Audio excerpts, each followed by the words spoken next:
Hi, everyone. Welcome back to another episode of Roast 'em Gently. My name is John McTavish, and I am excited to bring you this episode because it's a new product that launched with a bang on Twitter a couple weeks ago. And I think it's a great example of an info product or a directory that people can learn from if you're considering launching something like this. As always, with these episodes of Roast 'em Gently, I'm going to be roasting the product, the copy, maybe a little bit about the design, but I'm not a designer, the value proposition, things like that. In this case, we actually do have a full-fledged website to look through, which is exciting. The last times were just landing pages, so I'm excited to talk about some of the features of this site. Then I'll talk a little bit about who's behind the product, their story as a creator. In this case, it's interesting. Then I will talk about who I think it's for, who will get the most out of this product. In this case, it's pretty much any human who has an internet connection. So we'll start broad. I'm keeping it vague for now. And finally, I'll give it a rating from 1 to 10 on whether I would forget about it or pay money for it. Before we dive into the product, in my last two episodes of Roast 'em Gently, I selected products that were launching soon on Product Hunt. In this case, I have no idea whether this website or product will launch on Product Hunt anytime soon, but this is one of those things that I would have hunted on Product Hunt as soon as I found it, if that were the way that Product Hunt actually worked. Despite its name, it does not work that way, and founders orchestrate their launches in a much more comprehensive manner so that they can get the most traffic out of their launch day. But in this case, we have a fairly well-known creator who has a huge platform on YouTube, a huge amount of followers on YouTube. So I'm not sure he's worried at all about Product Hunt, but maybe in the future. All right, let's get into the website itself. We are talking about CookWell.com, and I found this on Twitter when the founder, Ethan, made a fairly viral tweet about it a couple of weeks ago. And as soon as you land on the landing page, you're nailed with your first recipe with a great description. It nails some of the pain points. Everybody likes steak, right? Everybody in at least the United States knows about Chipotle. And right here in the description, you can see it's better tasting, higher protein, and cheaper at home. So you're nailing some of the consumer pain points that they might have with Chipotle right off the bat. And if we look at this from a sort of product-led perspective, as soon as you land on the website, you get a recipe to cook. But we're not going to dive into the recipes quite yet. What I really love about CookWell is the fundamentals section. And it is highlighted, and it's as important to understand the fundamentals as it is to get to the recipes. So the way this is made is really cool. But let me back up a little bit. Why am I excited about CookWell? First of all, recipes on the internet are super annoying, right? We all know this. When you Google a recipe for something, you get some very long blog post about how the writer had cooked this with Granny 50 years ago in their childhood, and the aromas of cinnamon and nutmeg and all this fluff that unfortunately people almost have to put into the recipe articles in order for them to rank well on Google. So this creator, Ethan, he has a lot of recipes on YouTube, and he has decided to use that following to launch a recipe website that doesn't have all the fluff. But what it does have is fundamentals. And I think this perspective is really important, not only for cooking, but for any sort of product. It's always better, in my opinion, when you don't just use a tool to get something done. You learn how to do that thing better. And I think that's what CookWell does really well here on the fundamentals page. We've got sections about flavors, a section about techniques. These are all clickable, obviously, right? You can learn how to braise straight from this. But obviously, you're not going to study all this stuff right away. You're going to find it as you go through the recipes. You've got some chemistry here, which is always exciting, and molecules. Let's dive back into the homepage and what I think about it in terms of layout. First of all, as I mentioned, the top recipes right there.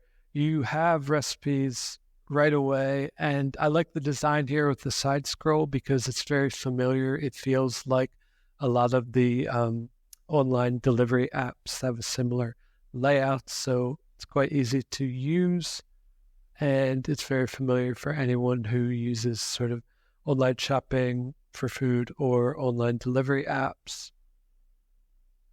He's got a lot of different variations here. New York street food, some categories, baking, which is good. Baking is so fun and challenging for people, so I'm sure this will be a great resource for anyone that wants to get into baking.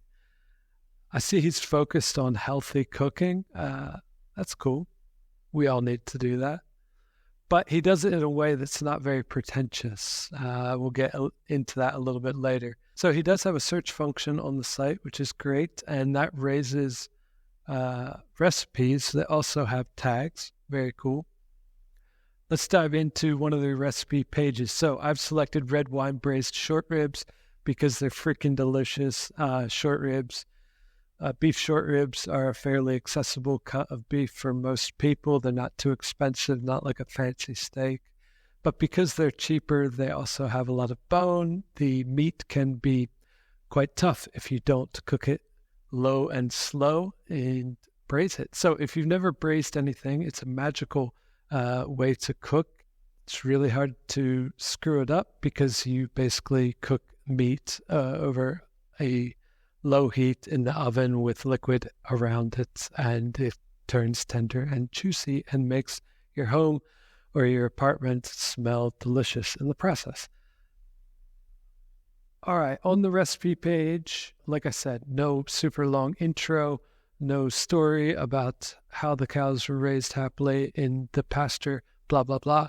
We dive straight into the ingredients. And the one thing about the ingredients view that I like is they have a shopping view which sorts all the ingredients according to how they would be organized in a store if you're going to go buy all this stuff, and also the quantities that you would need for this single recipe. And then you have also the component view, which is how much of each thing you need. All right, and then the method. Throughout the instructions for this, you have these tags. What is a brine? What is braising? What is searing? So you can learn as you go. What is browned?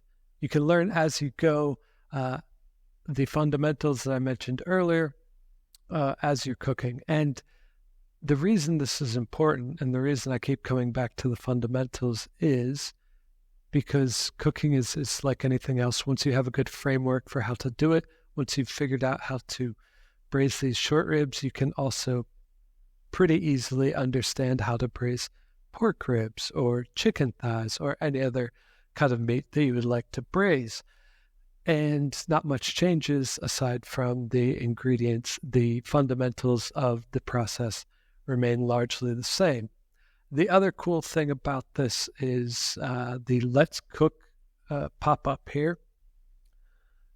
You just get a stepwise view of each step of the recipe with a click button, and I'm sure on mobile this is even easier to use, so that when you're in the kitchen and you're cooking, you just go through all the steps and bada boom, bada bing, you've cooked your delicious short ribs in 5 or 6 hours. Unfortunately, since this has launched, I will say that Ethan and the team have decided to add Google Ads to the site, which kind of spoils the initial beauty of the overall website. But hey, everybody's got to make a buck.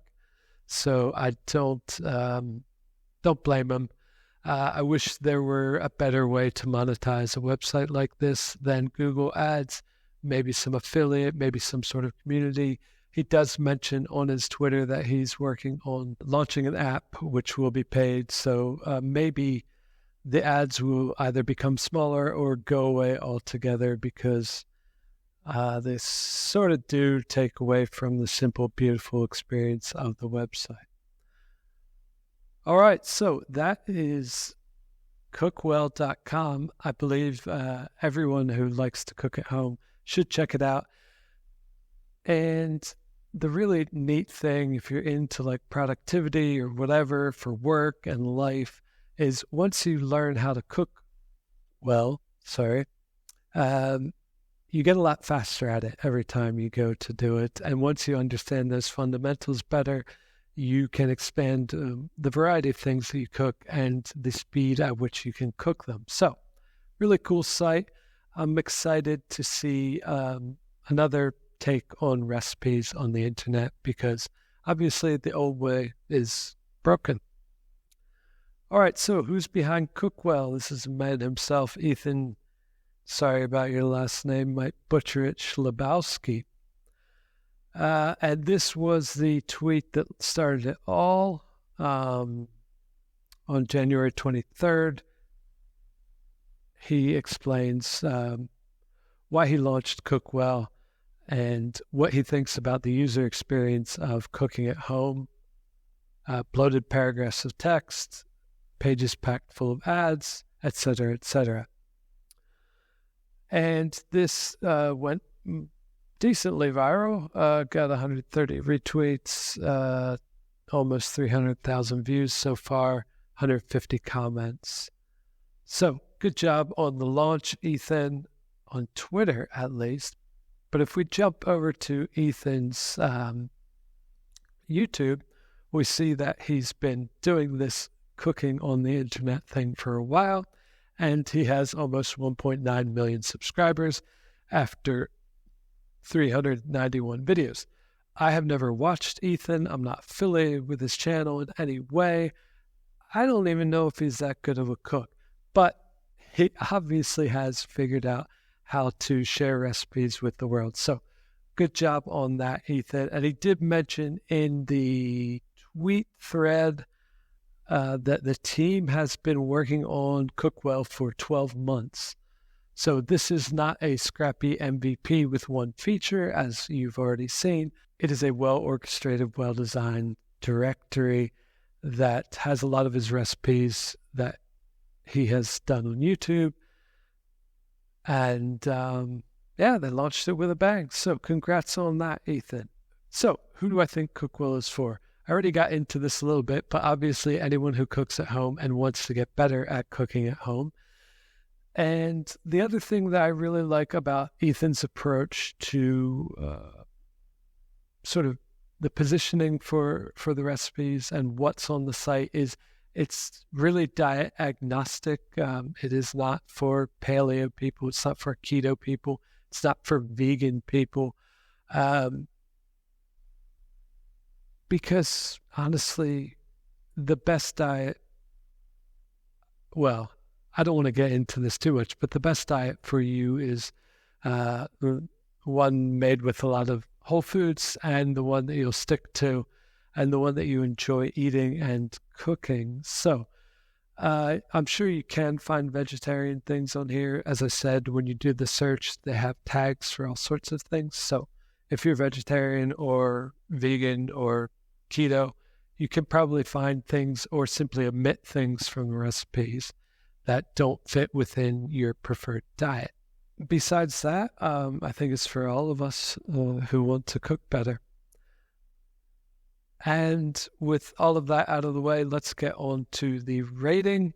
My rating for CookWell is definitely like a 9 or 10. I really like the variety of the recipes that he's presented.